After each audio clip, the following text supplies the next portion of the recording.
established you girls have been in just a week. We got a name, we got a theme song. Yeah, watch this space, okay? Watch out.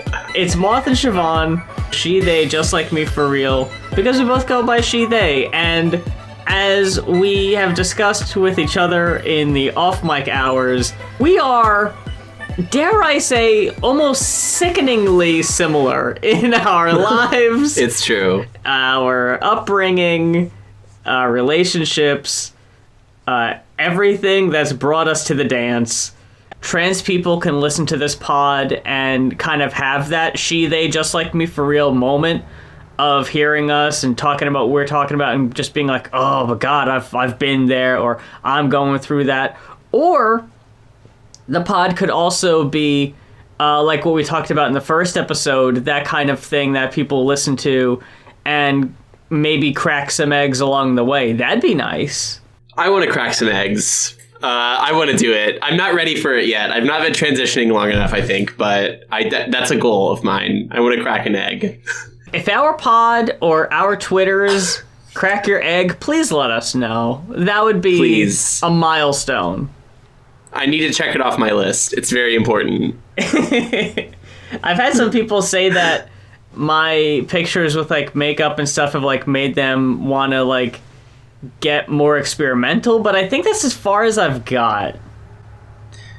Yeah. I have no idea. I have no idea what kind of reach I have at this point. I've just started, but I could absolutely see that with your photos, because like you're really beautiful, Moth. Not to But so are you. You're absolutely gorgeous, Siobhan. I can't say that enough. Thank you so much. And as for what you heard in the intro, that is the theme especially made for your girls by Stella Dolce on TikTok. Stella is amazingly talented, very funny. Stella is currently running a commission drive, so if you would like Stella to record a song for you specifically for, like she gives examples, a D&D campaign, a podcast you might be starting, something along those lines.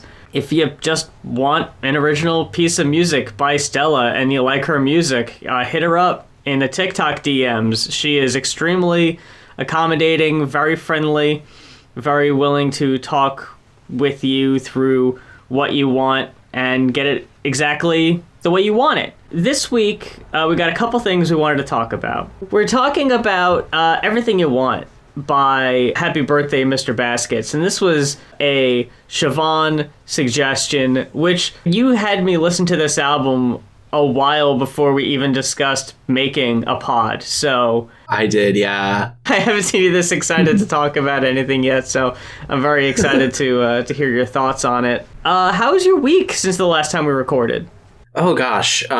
So I have started a new job. I am working as a field archaeologist these days. So, just today I was out in the fields. I just got back. I am covered in grime. But I'm here, I'm recording the pod, we're doing it. But it's been really good, honestly. Like, it's been nice to get back into the field and, dig some holes and look for some cool stuff. So yeah, I'm really vibing. How have you been?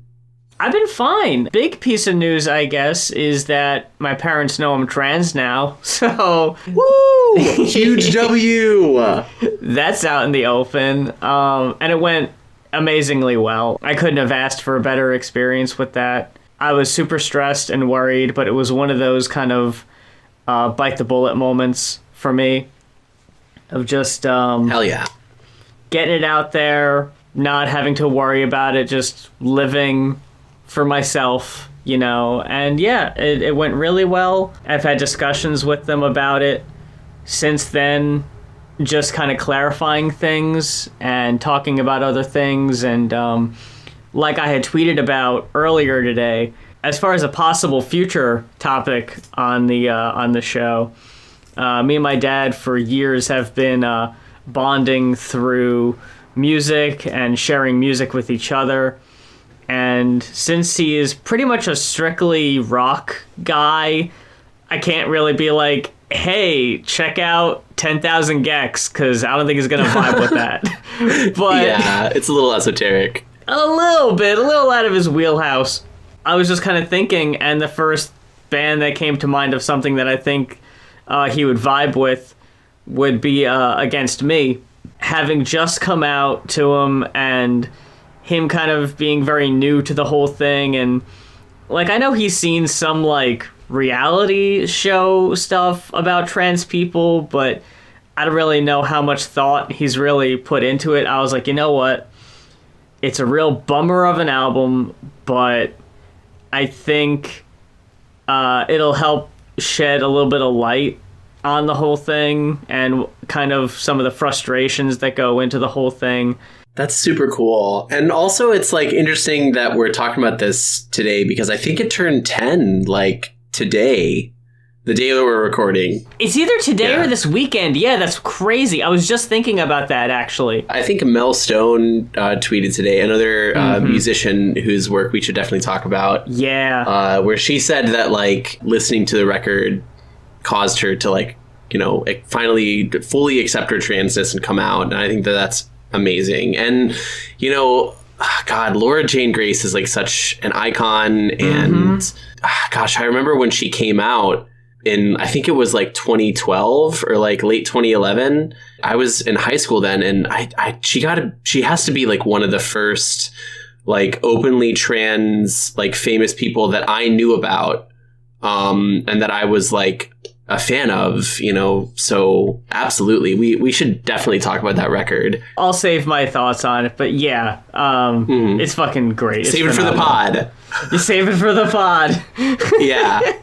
We're gonna have a whole separate folder of a file of don't even discuss it yet. Wait. I said that to you for the first time like this week. I was like, no, save it for the pod. And you were like, you're already there, girl. Like you got it. I'm telling you, you're a fucking natural streamer. And now look.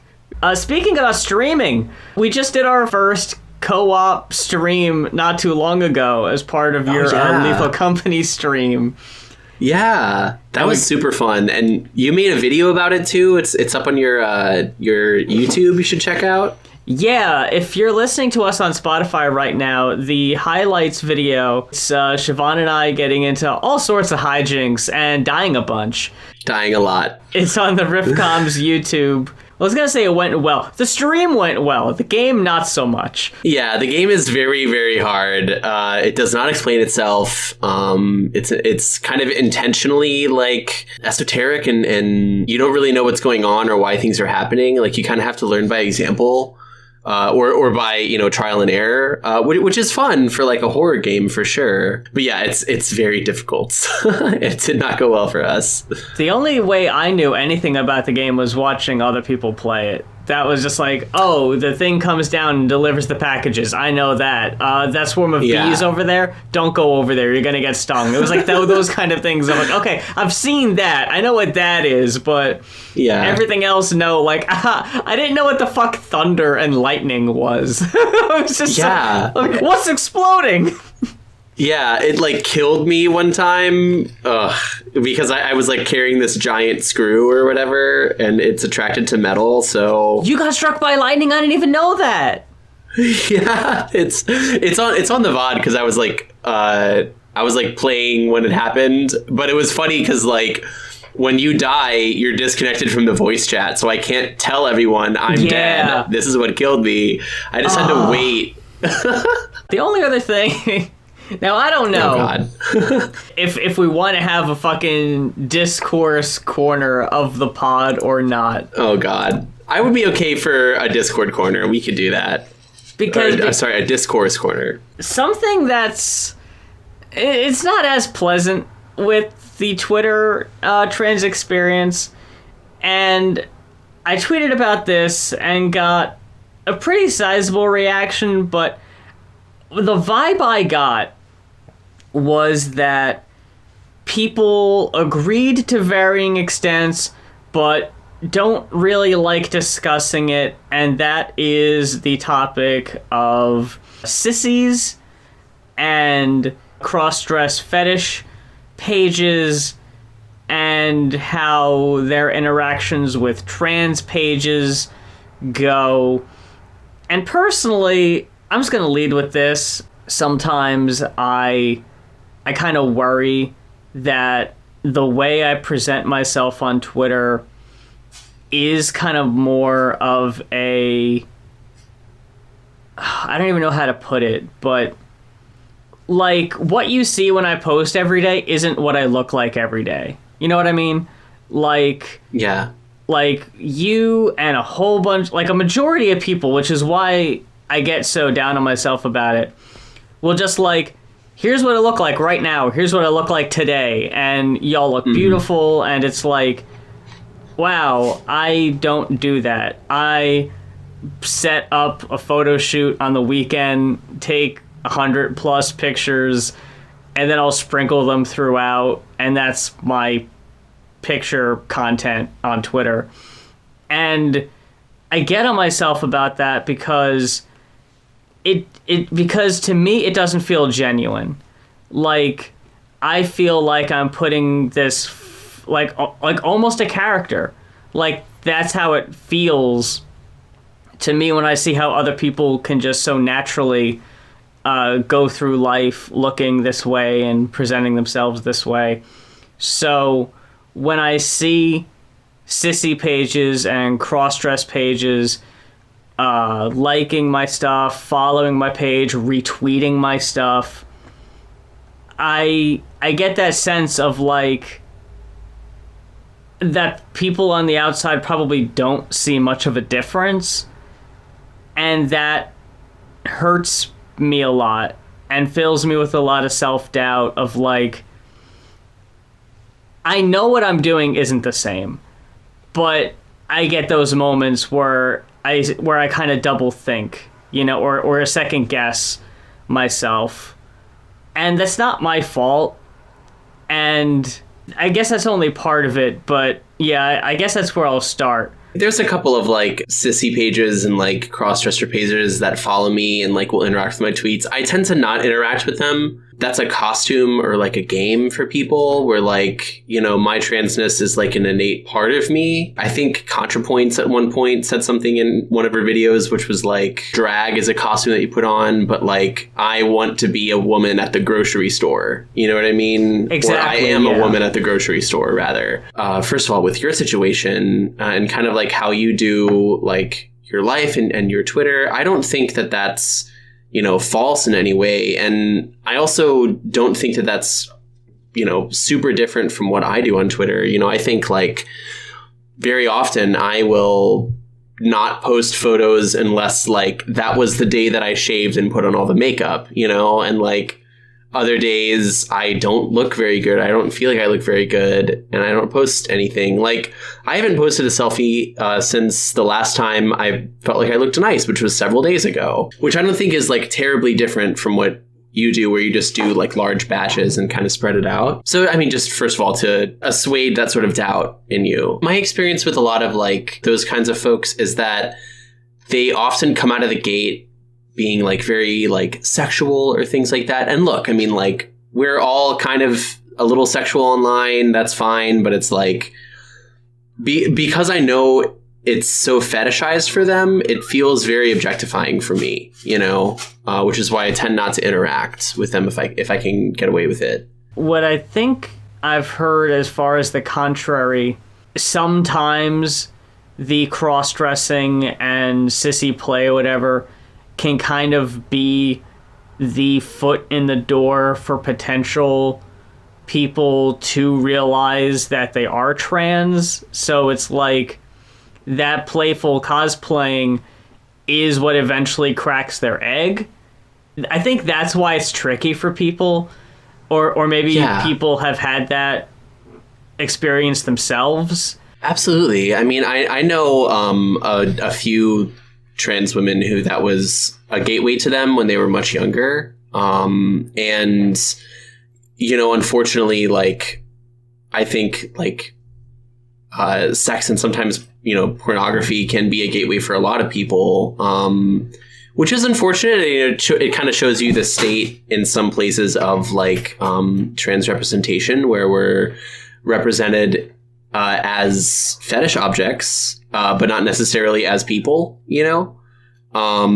But it is, yeah, like that, like you said, that playfulness, that ability to put it on in kind of a safe place and then like take it off can be very helpful for people who are like exploring that. A lot of times there's an element of like degradation to it, like, you know, cross-dressing as a man or like being feminine or sexual while dressed as a woman is somehow degrading to a man. And I find that to be just pretty blatantly misogynistic. The whole exposing culture of it. Yeah. Of like, there is this inherent shame. Exactly, yeah. And, you know, I mean, it's a very complex issue. And, you know, there's also like a lot of people who like cross-dress or like people who are like feminine men and things like that, who often draw a lot of like discourse to them. Like for like one classic example of this would be like Finster, right? Like there's a discourse about Finster all the time, and I don't want to say anything that's going to get me canceled on Twitter. Like, oh, first of all, I think it's totally fine for him to be like a feminine man or a femboy and like be online, sure, post online and stuff like that. But the fact that he like really plays into a lot of like trans misogynist tropes or like weird like trap stuff sometimes. Yeah, I've noticed that. That's where I'm like, okay, buddy, like, don't do that. I think he's fine. I just wish he wouldn't do those sorts of things. You know, that's my take on the discourse. I will admit that seeing Finster's content on TikTok did help push me to kind of explore more of a feminine look when I still identified as non-binary. So I do credit Finster for that. I had a sense of jealousy, and not exactly like, oh, I wish I could look like Finster, but the fact that I admired his fucking freedom, his sense of this is just how I present myself. And it was just like, holy shit, I want to be able to do that. I think my big thing, my biggest issue is who's the man in this picture out of like him and two other people. And I don't know if it actively harms the community, but I know it doesn't help. You know, like, I know this isn't beneficial. And that, I think, is kind of like when you have that large of a platform. And I mean, like, Finster has like how many followers on Twitter and TikTok? Like, he's one of the most followed people. Like, I acknowledge and appreciate his charitable efforts and collaborations he's done in trying to get money for trans organizations and all that. But I think the platform itself with the content could be better utilized. I'll just leave it at that, I guess. You know, being exposed to his content did actually push me towards transition in a pretty powerful way, in a very similar way too. But yeah, and I'm all for like people being a little irreverent too. Like, I don't think we should all be like prudes or like, you know, people say woke scolds or whatever. I totally get that. Where you want to be able to have a little fun and stuff like that. But there is something to be said about the fact that, yeah, I just looked it up, by the way. He has almost 1 million followers. He has 945,000 followers on Twitter. He's very popular. He has a huge platform. Also, he makes a lot of money doing what he's doing. Rage baiting, all that kind of stuff, that all plays into it. And it's really hard to look at any of the things he's doing and not like see that or think about that, you know, that he's directly profiting from it. These are things that are adjacent to transness, that are similar to transness, that may help people transition or help people accept themselves. And in a lot of ways, they also like weaken like cis hetero patriarchy. That doesn't mean they're unalloyed goods. You know, there's some stuff in there that we should sort through, that we should say like, you know, and perhaps criticize, you know? I definitely agree. And I don't necessarily think it's going to get us canceled in our second episode, but I hope not. It's no surprise, and I mean, if you're listening to this podcast, you're more than well aware that it's a very tumultuous time for us. Yeah. When you have someone with over 1 million followers who's making a lot of money off being adjacent to our community, it's hard to not expect more or want more. And that's not a jealous of Finster's success situation.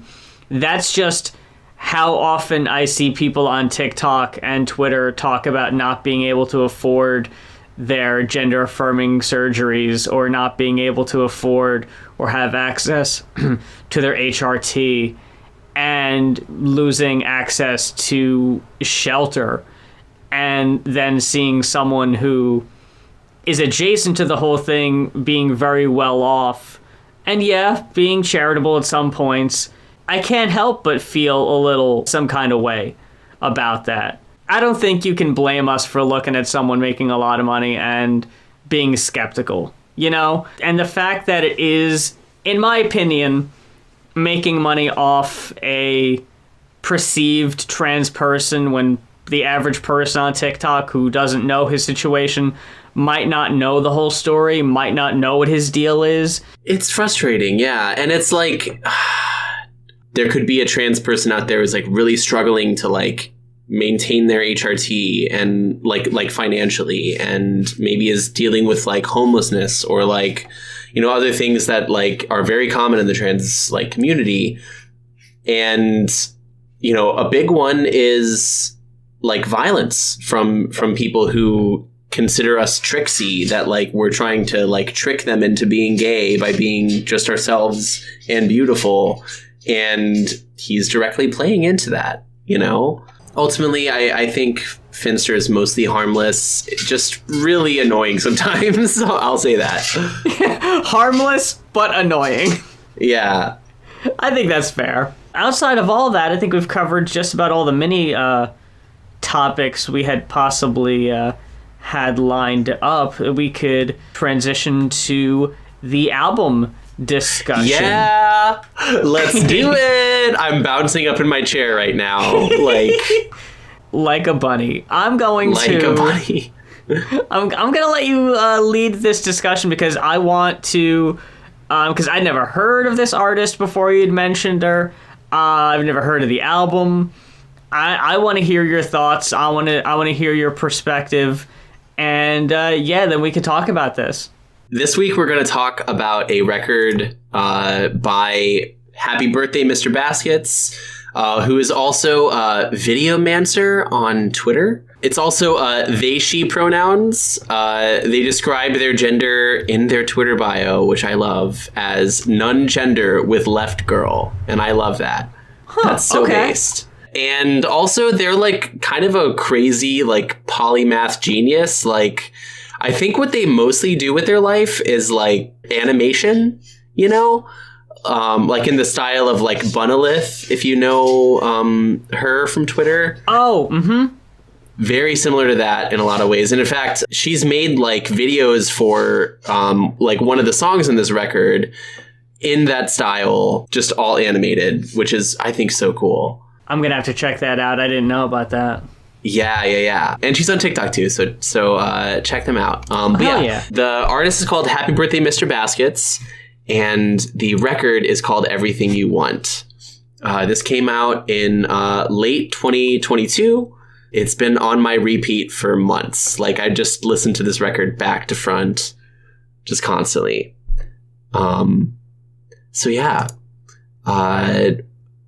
What did you think about this record the first time you heard it? What was your takeaway? I loved the production. The samples and the beats and all the interpolations and the flipping really held my attention. I loved all of that. I love the sound of the vocals on the record. The intro itself obviously was what got my attention first, and it is just full of Sonic voiceover Sonic videos. Like the first thing you hear on the record is the "I miss my wife" tales. I miss her a lot. I'll be back. Like that fucking shit. So immediately, it set me up for a. Well, okay. I'll say this. It tricked me to thinking that this album would be more fun than it ended up being. Exactly. Yeah. This record sounds a lot more fun than it is, just in general. But yeah, especially the first one.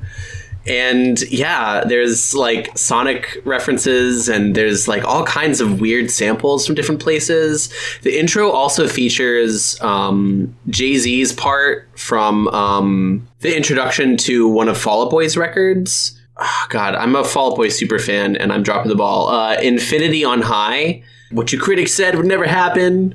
You know, like that whole section. It also includes that, which is like a cut in between like Sonic, you know. Oh yeah, okay. It's very funny, yeah. And you know, I think I would describe like I would describe like Happy Birthday, like this record especially, as having a sound that's like it's very similar to 100 Gex, you know. It's very hyper pop. And one of the things that I've heard people say about 100 Gex is that they remind, you know, all the old recovering emo kids of Hello Goodbye. But to me, like, I totally agree. Like, sonically, it does sound like Hello Goodbye. But I would say tonally, 100 Gex is a lot more similar to, like, 303 or, like, one of those acts that was, like, a lot more, like, tongue-in-cheek and ironic, you know? Yeah. Where Hello Goodbye is very sincere. You know, they're very, like... sad and thoughtful, and like they sound chipper and happy, but that's sort of covering up a deeper sadness, you know. And I think that this, like, Happy Birthday Mr. Baskets is a lot more actually like Hello Goodbye than 100 Gex in that particular way.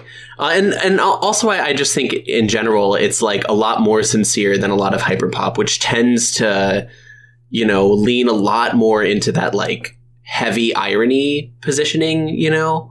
It reminded me more of Underscores than 100 Gex, because Underscores, that last record we talked about, it had the same like pitched up effect. It had a lot of the same kind of production value. You Don't Even Know Who I Am, for example, of just like or the last song, Good Luck Final Girl, like taking that aesthetic and really making a heart-wrenching song out of that, being way more sincere than, you know, 100 Gex have their moments, but they kind of flirt with it. Like, Underscores is way more vulnerable, and so is this. The intro track has a lot of samples, as we've said, a lot of, like, Sonic, a lot of Fall Out Boy, and some other things, too. But it also samples another Happy Birthday Mr. Basket song that was released earlier in 2022 called Rejection Sensitive Dysphoria. We were going to talk about that too. That's right. Yeah. So really, I just want to talk about this one song because it was like released on this little EP, this little like mixtape that she made before. It's probably not a mixtape. I don't know what that is. I'm a poser. Okay. It's either an EP or a single because it's only the 3 tracks. It's the Sorry I'm Like This. Sorry That I'm Like This is what the EP is called. It has Rejection Sensitive Dysphoria. It has Trauma Response, which is another song that's on Everything You Want. And then it has a third song on it called IDC WWA.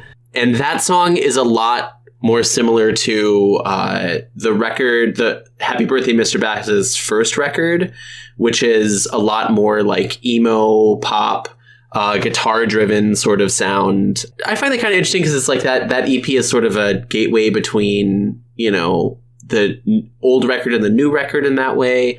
But specifically, the lines that are in the intro song is, I'm losing track of the days again, searching for something to say to them, something, but now I've been feeling so invisible lately. Do they know I'm still here? Do they hate me? The larger song is just about that feeling of rejection sensitivity where you're talking to someone and it's someone that you might want a romantic connection with, but for whatever reason, they're not responding. And there's that that fear, that, feeling that you're being rejected, or that someone is like creating distance between you and them, but you're kind of powerless to do anything. You can't squeeze it tighter, because that's just going to like hasten the end, Mm-hmm. And that's kind of what the whole record is about. So it's a hell of an introduction. Yeah, I relate to this song way too much. God, me too. Like, and that's like a common part of like the trans experience is also like a neurodivergent experience too. And like, I know, like, I have ADHD. I think we've talked about you somewhat similarly sometimes. Oh yeah. And a big part of that is rejection sensitivity, Mm-hmm. And God, I relate to it so much. It's brutal when that kind of thing happens. You get the rejection sensitivity from the ADHD on top of my numerous, I'll say that, autistic traits that make socializing very hard for me. It's tough making friends for me.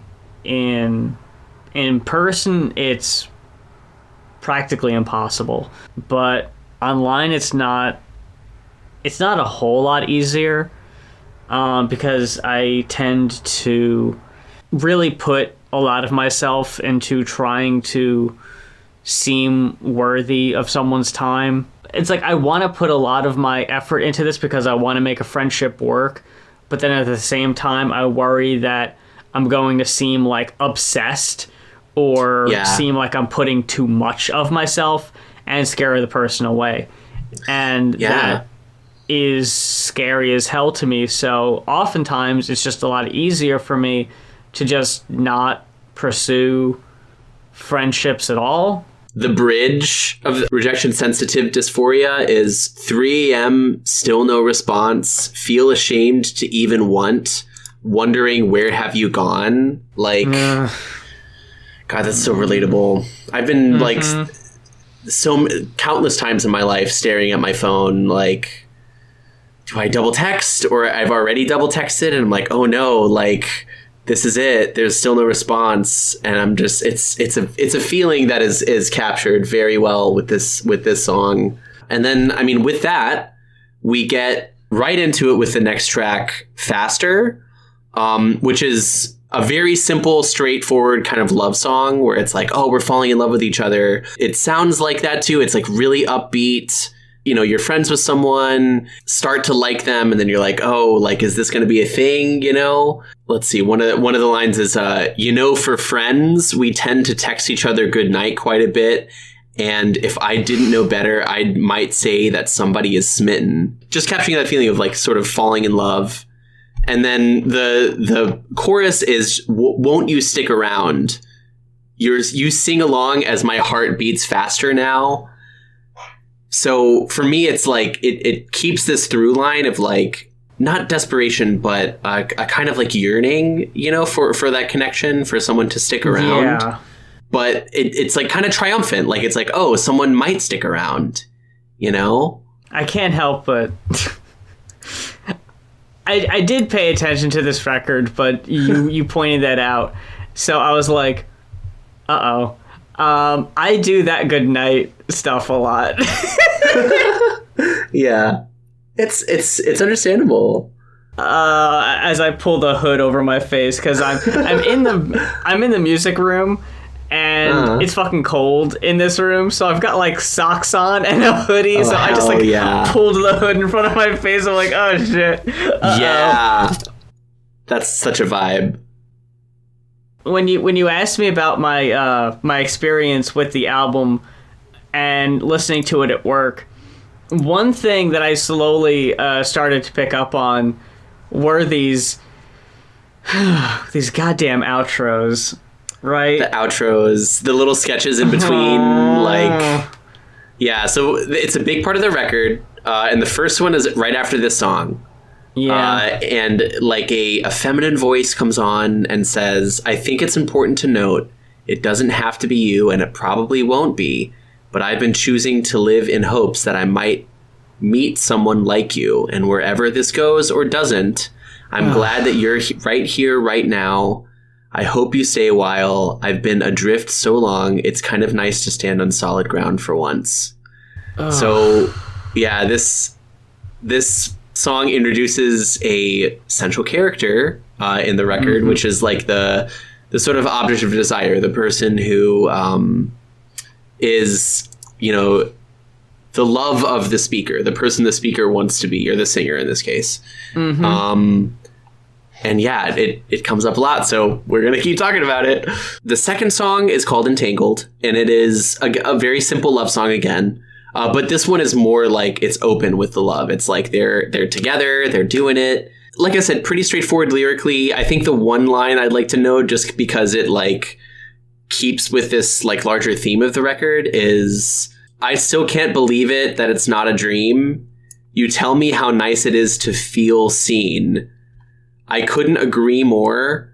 The doubts that I had before have melted away like puddles on the floor. In the record, it talks a lot about like being seen, like seeing you and being seen, you know? I think that that's like an important part of the trans experience too, because like you fundamentally want someone who sees the true you. I mean, depending on how far you are in transition, whether that's like fully who you are on the outside or not, it's very nice to feel like someone like truly sees you as a woman, or truly sees you for who you are in the gender that you have and feel, you know?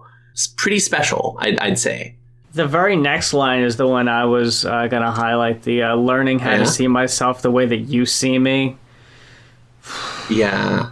Ooh, that hits really hard. It hits, and it's very straightforward, but it's also like straightforward in this very earnest and emotional way that can still be kind of moving, you know? Because there's plenty of times I'll go to my girlfriend and tell her that, you know, I've been dealing with like dysphoria, or even times I've came to you and told you that I've been feeling really bad about myself, and just like someone just kind of like metaphorically through fucking Discord grabbed me by the fucking shoulders and was like, your brain is lying to you. Yeah. And like just being reminded of that really helps a lot, because that's what it is.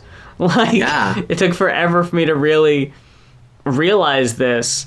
I mean, every day my girlfriend will, you know, compliment me and say the most sweetest things, and that's still like by the end of the day, or every other day, sometimes every day, there'll be moments where like that, you know, that sneaking feeling still shows up, you know? Yeah, 100%. Obviously, I don't think that romantic connection should be something that like fundamentally fixes you. You know, I think that can be kind of a weird idea, but it is so helpful and so affirming to have a partner who helps you in those dark moments, you know, and sees you, and, you know, wants you to see yourself the way they see you. And I think this song does a good job of encapsulating that as much as it can in its runtime. Now it starts to get sad. So we had two happy songs that are about falling in love. That was fast. And I hope you enjoyed it, because it's over. Let's see. Was there an outro for the last song? I didn't catch it. Yeah. There is? Okay. Do you want to read it? I feel very different when I look at you, like it's easy, like seeing you and being seen feels more real than anything. I'm madly in love with you, and you make me so happy. I hope you're ready to be pursued. Yeah. And okay, I did have something to say about that. That one got me because, you know, especially like when you're like trans feminine, you grow up, depending on when you transition. But for me, like I grew up basically as a man in like every way. And like the expectation for men is that you are the pursuer. Like you are the one who goes out and like gets the girl, so to speak. Now that I am living my life as a woman, like the idea of people coming and getting me or like pursuing me is very important to me. And it's also a very new thing, you know? which I think, I think plays into what this relationship was for the speaker or for the singer. You can tell I have a poetry background because I'm always just like the speaker, but the singer was in love with this person, probably another woman. And that pursuit was so, important and maybe affirming to them, I get the sense it was also probably early in transition, because there's a lot of like seeing you and being seen, and like that idea of like, it's not on the surface as much as I want it to be yet, but the fact that like you can see it is so amazing, All right. Sad shit. Let's get into it. So the good times are already over? Oh my god. Good times are over. Damn. So the next song is called Half Answer. It starts with a clip. I don't know what it's from, but it's so funny. You sent me to the gay place. You're gay. Yeah, exactly. Yeah. But again, I think that's part of like the thing is like, you're experiencing a gay romance for the first time and you're like, wow, this is great. But also it's not perfect. Yeah. Like all relationships, they have the struggles, and like sapphic love has its own struggles. And I think this is one of them. So Half an Answer is about like not having a defined relationship, not having consistent time with the person that you want to be with, and also feeling distance from them. So it's like kind of the same ideas that we've been talking about with the record, but it's like coming together, right? The first verse is take your time, I'll be here, feeling fine in quotation marks, ill-defined, let me know, draw the line, right? So it's like, it's not, is this a relationship? Are we just fucking? Like, what's going on? There's also stuff in here about like, you say you need more space. Well, honey, you can get it. But this will be the last time. I don't have much more to go before I'm falling off the planet. Oh, yeah.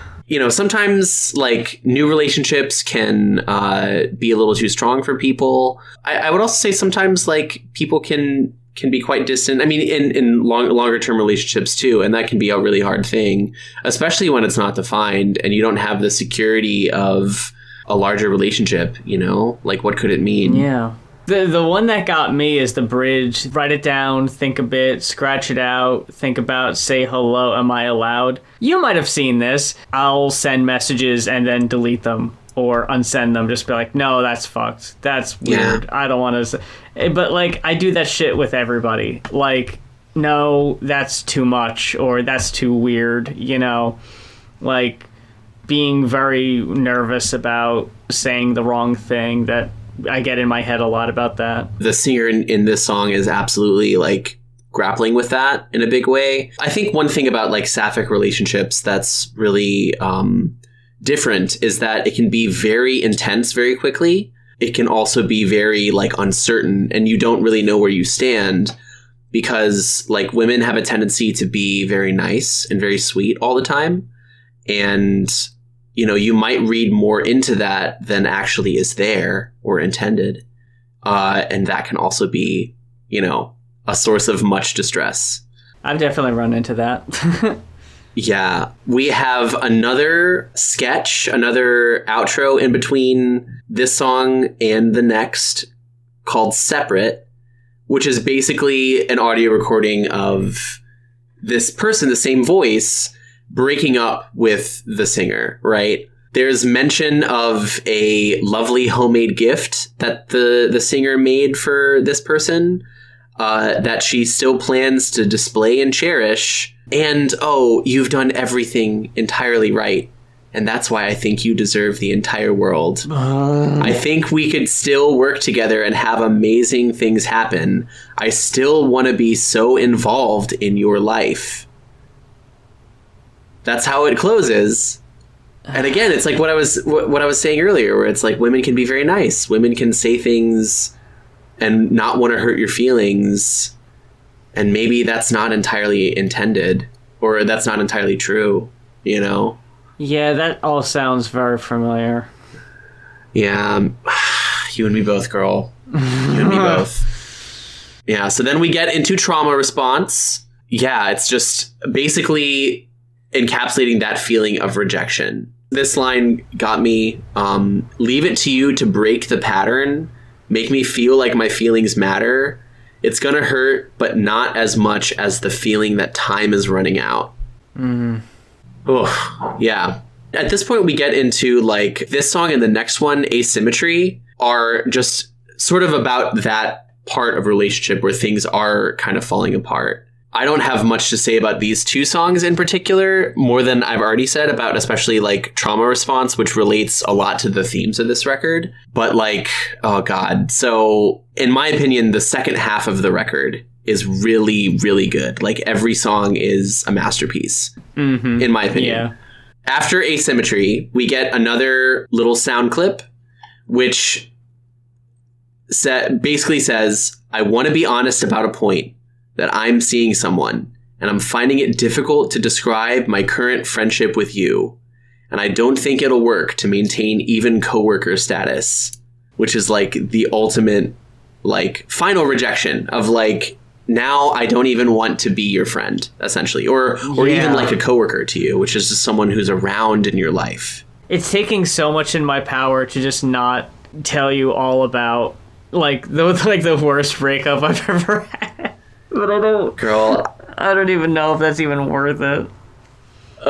Well, let me tell you that a lot of this is also about the worst breakup I've ever had.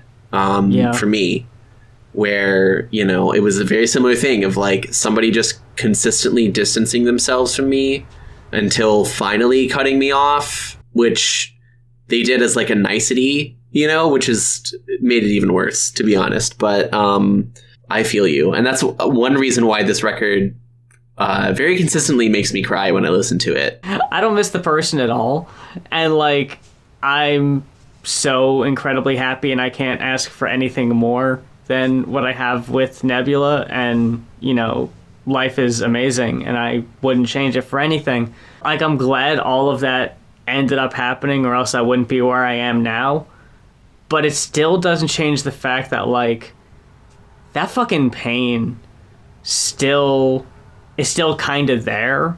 Long story short here, I moved out of my parents' house when I was in my early 20s to move in with a girl I was seeing at the time. And this was, you know, leaving all the comforts of home. I, you know, lived with my parents that whole time, but she was having problems with her family, so it was, well, I'm moving into this apartment. It was like, okay, I can't let you live there by yourself. I'm going to move in with you. I'm going to help, you know, be supportive. And that was the last year of the relationship. I think we saw each other for like maybe 3 years total. Wow. And this was the beginning of the last year was when we moved in together. And it was like, okay, well, we'll live together, but I'm still going to like work in a different city. I'm still going to like have friends in a different city. So I'm really not going to be here much. So I was like, okay, like, you know, you'll come back, you know, for like, you know, after work and stuff like that. But I'll probably be in bed already, so I'm probably not really going to have too much interaction with you, you know? And then eventually it was like, oh, you know, I've met this person and, you know, we're kind of starting to hit it off. And it was like at the moment it was like, okay, that's fine. Maybe we could do like an open relationship kind of thing. Yeah. But in my mind, I knew, like, this is only going to be one way. Like, this is going to be one way open. Yeah, the worst kind of polyamory. And, oh, trust me, I tried that twice. Yeah, it's not for me. Yeah. And eventually it came down to she hadn't been at the apartment for a while. And she had asked me if there was an artist that we both really liked a lot, and she was gonna have this concert, and we were gonna go, but she was also gonna bring the new person she's been seeing. Oh no! So the three of us went, and there were a lot of songs about breakups in it and all that. Yeah. And I went from there of just like, okay, cool, that was fun. Then maybe a couple weeks later, just got the "I'm not coming back" text. Oh no. So oh no. it was just like, okay, so I guess I'm just here by myself. Wow. And that was that. Oh my god. Girl, I'm so sorry that happened to you. And yeah, it's like the breakup that doesn't end in a bang, but ends in a really long, soul-crushing fizzle is the worst kind of thing. Yeah. You know? And I think that this record does a really good job of like encapsulating that. And yeah, I mean, especially like the last few songs in this record, I think do a really good job of like the feeling that you might have now as a result of that, like what you take away from that sort of. And we start with a banger called Silence. Okay. This song is great because it takes that feeling that you're describing where you have this like this sadness and this like loneliness and this rejection. And then it kind of tries to make it like, well, I'm going to be famous and huge. So that'll make it better, I guess. You know? Yeah. Mm-hmm. It starts with, would you keep a little piece somewhere you can see a reminder of what existed? It seems to be referencing the homemade gift that the woman was talking about earlier in the record, right? Where the song says, you said you'd proudly display it, like the gift. That's really all that I needed. But as I'm blocked and deleted, it's getting hard to believe it. Oh, fuck. Yeah. I know you need a space where you don't worry what I might see. Still feels like you're trying to erase me. Yeah. Which is true, you know? That it basically is what's happening. And yeah, and then of course the chorus is like, go on, keep pretending that you don't know me, but I bet you'll see me scrolling on your FYP. Oh my god. If you don't ever want to hear a thing about me, don't check the charts, keep that block button handy. It's like, damn girl, spit. You know? Yeah. I don't know if I believe it or if you believe it yourself, but it's helping you right now, so that's good enough. Yeah, and this is also the song that the artist made like a full like animated video for, and it's really good. Shit. You should check it out. Yeah, I totally will. It's really good. And then the last line I want to talk to you about from this song is, if I can make a career out of a bad situation, then I've got you to thank for the motivation. It's like, yeah, hell yeah. I did forget about, of course, there's an eponymous album title drop in this song. Oh, yeah. Which is, it's simple, you get everything you want, and I get silence. Again, dark, right? Because it's like, the way those breakups go is it's like for the benefit of the other person. And obviously, like, nobody should stay in a relationship they don't want to be in and things like that. I don't think any of the people we've talked about are bad people inherently, but it does suck when, like, you're really into something in someone and then they're just like, this isn't for me. What I want is silence. Again, I relate to that so much with that past experience. When we kind of had the discussion that, like, she was telling me, like, hey, you know, I'm pretty sure I'm gay. And I was just like, okay, I get that. But for whatever reason, she still was, like, okay with being with me for the period of time. And I've noticed that a few times of girls who were queer but were just like either sensed something or picked up on something that was slightly different, you know. Yeah. Oh my God. This is the boyfriend with the asterisk, you know? Yeah. The boys in quotation marks, you know? Yeah. Like, I relate to that girl. I mean, like, everyone I ever dated was bisexual or pansexual. And I didn't really think about it. I thought it was cool. I was like, oh, well, you know, I guess I'm popular with queer girls. But I was popular with queer girls for a reason. Yeah. Didn't think about it at the time. That's true. But I mean, I will say that that's still a shitty situation, you know, to like love someone and for them to break up with you for that is rough, you know. So I'm sorry that happened, Moth. I appreciate it, girl. Thank you. Mm-hmm. Yeah. Next song is Empty Space. This one is like, you know, it's really just about like trying to come out of that breakup. I really love the chorus, which is, if anybody'd be so lucky to have me, then have me. I just want to be yours so badly. I just want to determine exactly why not. Like, I've been there so many times where it's, you know, you're really into someone and you just want it to work out with like all of your heart. It's like, you know, very intense yearning, right? Or pining, you know, you're rejected. You have to like deal with that feeling of like, this person fundamentally doesn't want me. And you can't really ask why. It's like, well, you know, I just want to determine exactly why not. Why not?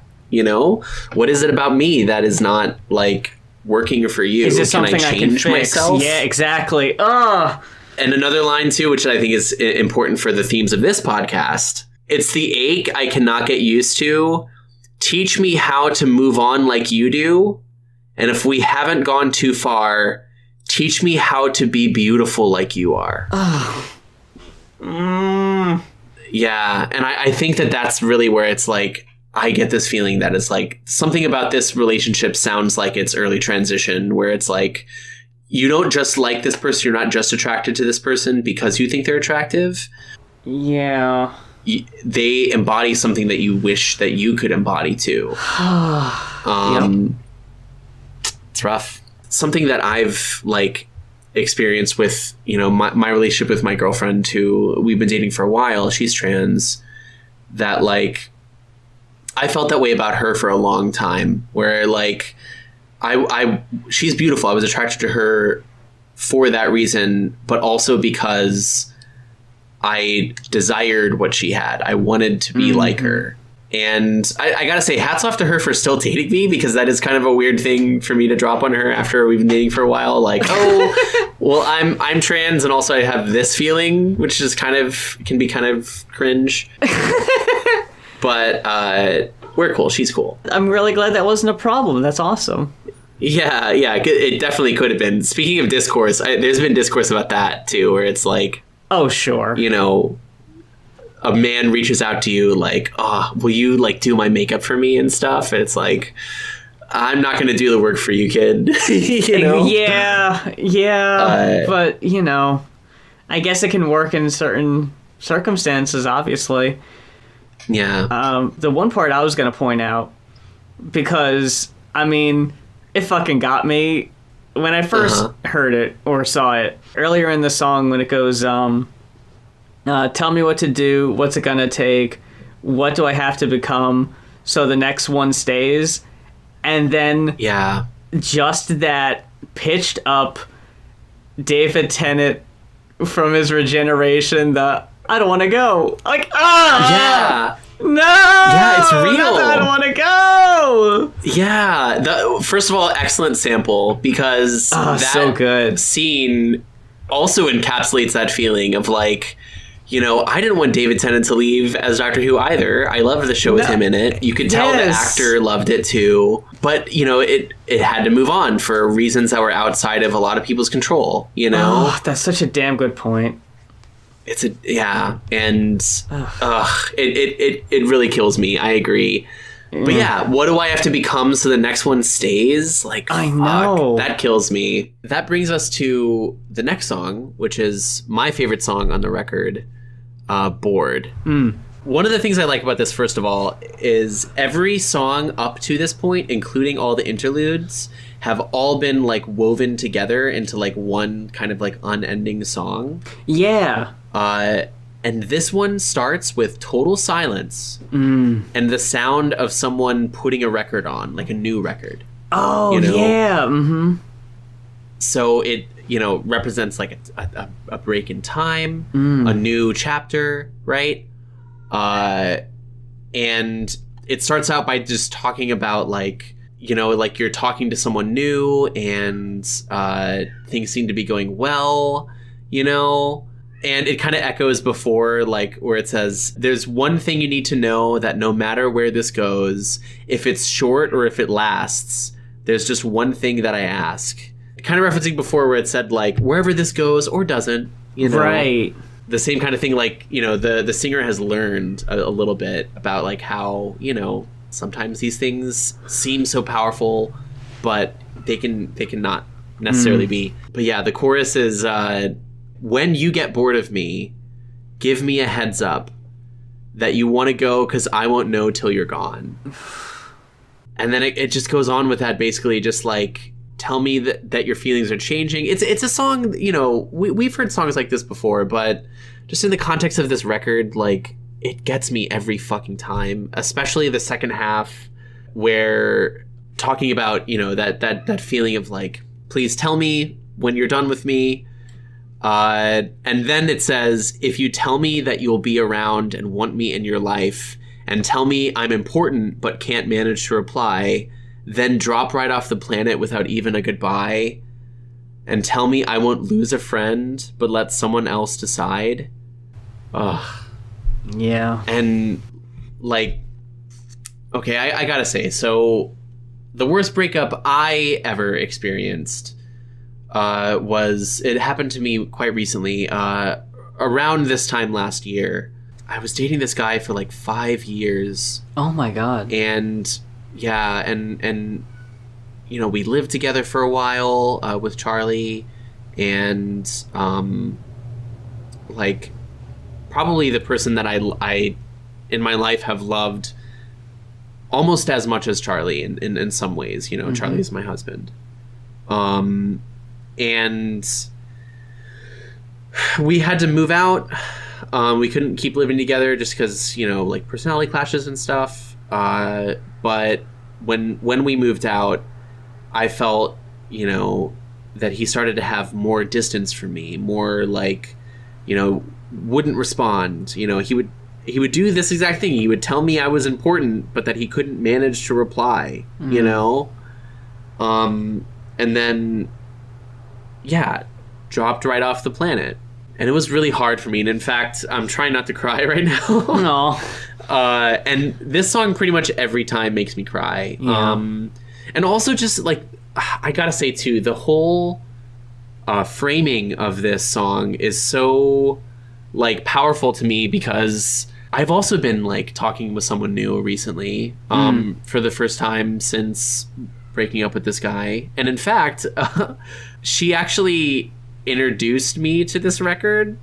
She showed me this record. So this song always gets me, because it's like, I relate to the first part of the song where it's like, oh, new stuff, but then the second half also gets me for the same reasons, where it's like, I do unfortunately have some damage. I'm really trying to be better about it, but just so you know, like, I do have some damage. It's kind of an embarrassing conversation to have, but this is like the first song that made me cry in public. Oh gosh.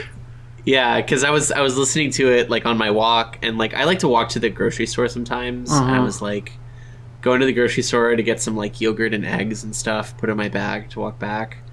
And I was just like looking at the eggs.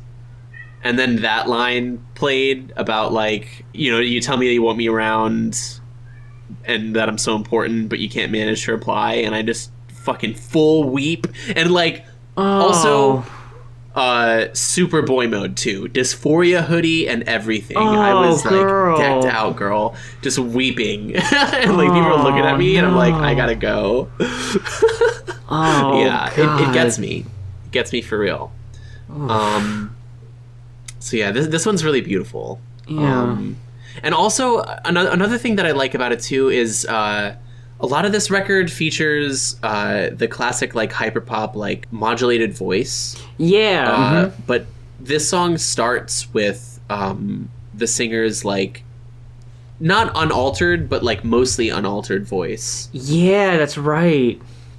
Which I thought was like a powerful like symbol of like vulnerability. Yeah. You know?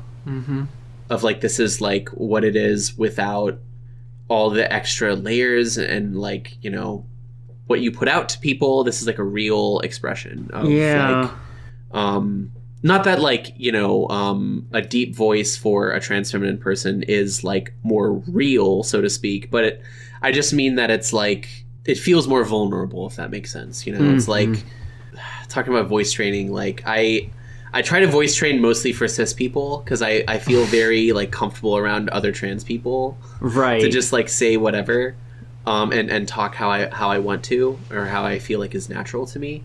That's really more of what I mean. Like for me, is that it's like it feels less like the face that you put on and more like earnestly who you are. Yeah.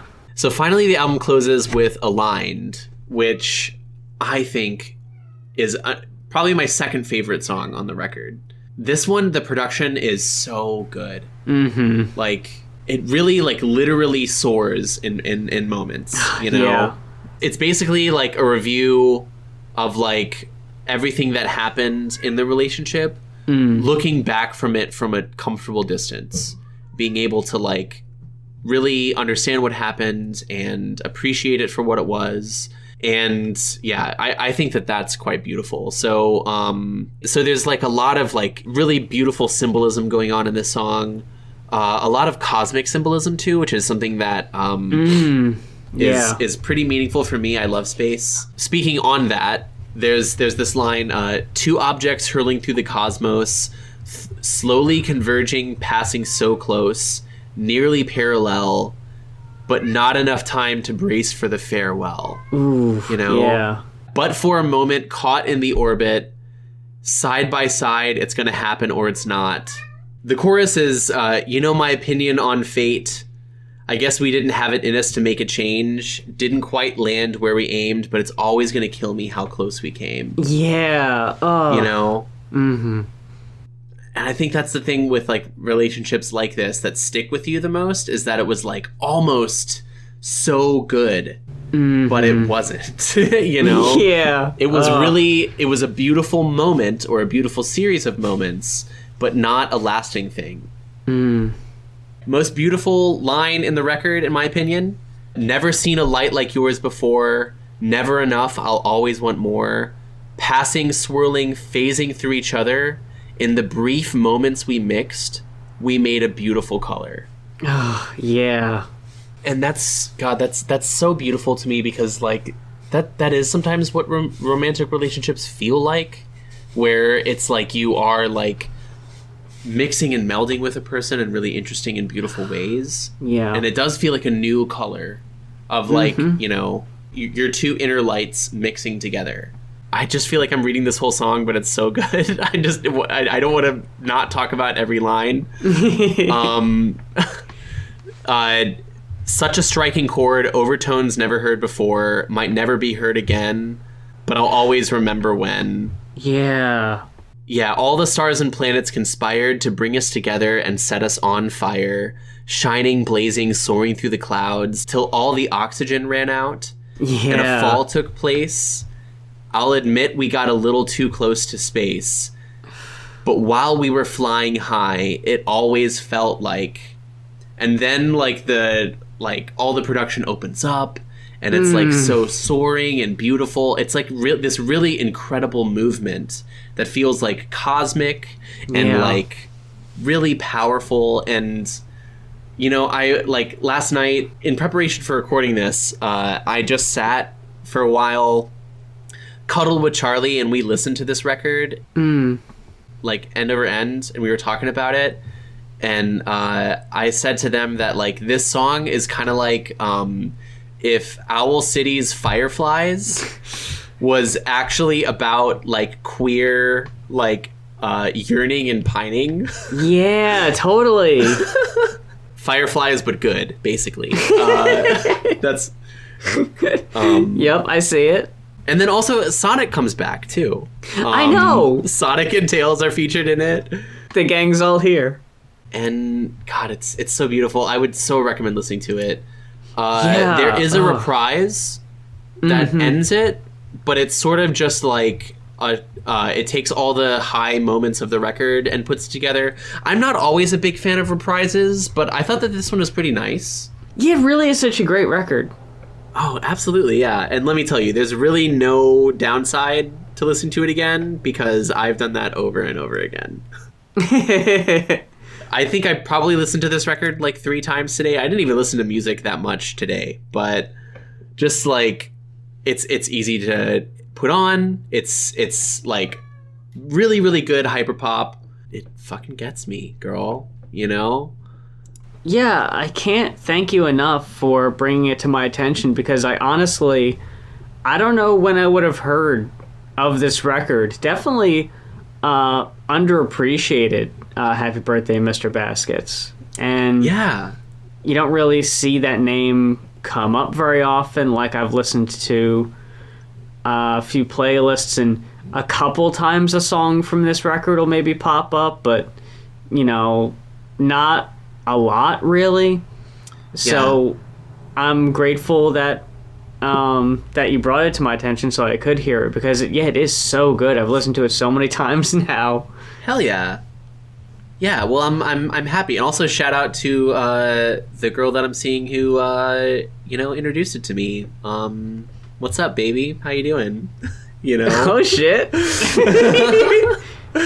I'm very grateful that once I got out of that really bad relationship, and it ended horribly, but ultimately for the best, because it wasn't going anywhere good anyway. When Nebula and I got together, we had this moment where we had stayed up like all night just talking about stuff. This was like really early in our relationship, and I told them about everything from that previous relationship, and just cried so much.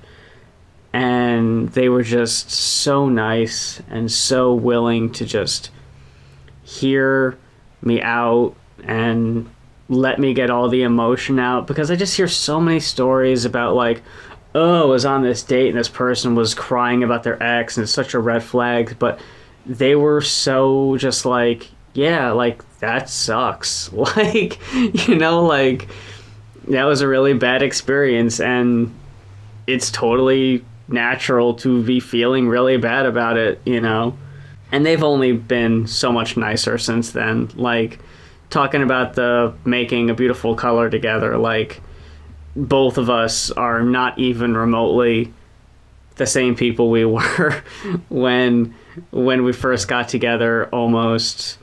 This is going to be the 13th year together. Wow, that's amazing. That's so good. Yeah, we got together September 11th, 2011. Hell yeah.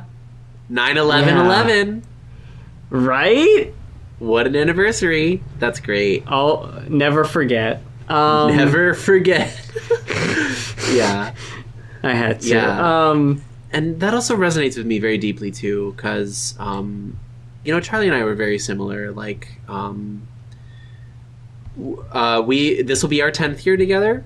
Nice. And hell yeah. Also, like, totally different when we first got together, and we've loved every version of each other since. Yeah. And that's really powerful. I mean, talk about seeing each other and being seen. Like, such a beautiful story, such a beautiful record. And I'm so glad that we have this show, that we can have these discussions, and like you had mentioned, be so open and vulnerable about our emotions with this stuff, because, like, I don't know if it helps anyone listening, but it helps us, so yeah, that's all that matters. Yeah, thanks for tuning into our group therapy session. We'll see you back here in 2 weeks for the next one. That's how it goes. And if there are records or movies or anything that deals with trans femme experience or anything in that realm, feel free to let us know in the comments so we can look into it and maybe talk about it on a future episode. Hell yeah. Follow us on Twitter too. Siobhan, am at ethernethottie, all one word, all lowercase. Hell yeah, and I'm your girl moth, YER girl moth. The cool way. The cool way, that's true. Yeah. I got both of our link trees in the description, so people can just follow us everywhere if they want. Hell yeah. If they want to give us money. Ko-Fi. Exactly. Yeah. That's what I'm talking about. I'm cute. Pay me. Oh my god. All right. On that, I gotta go. That's it. Hell yeah.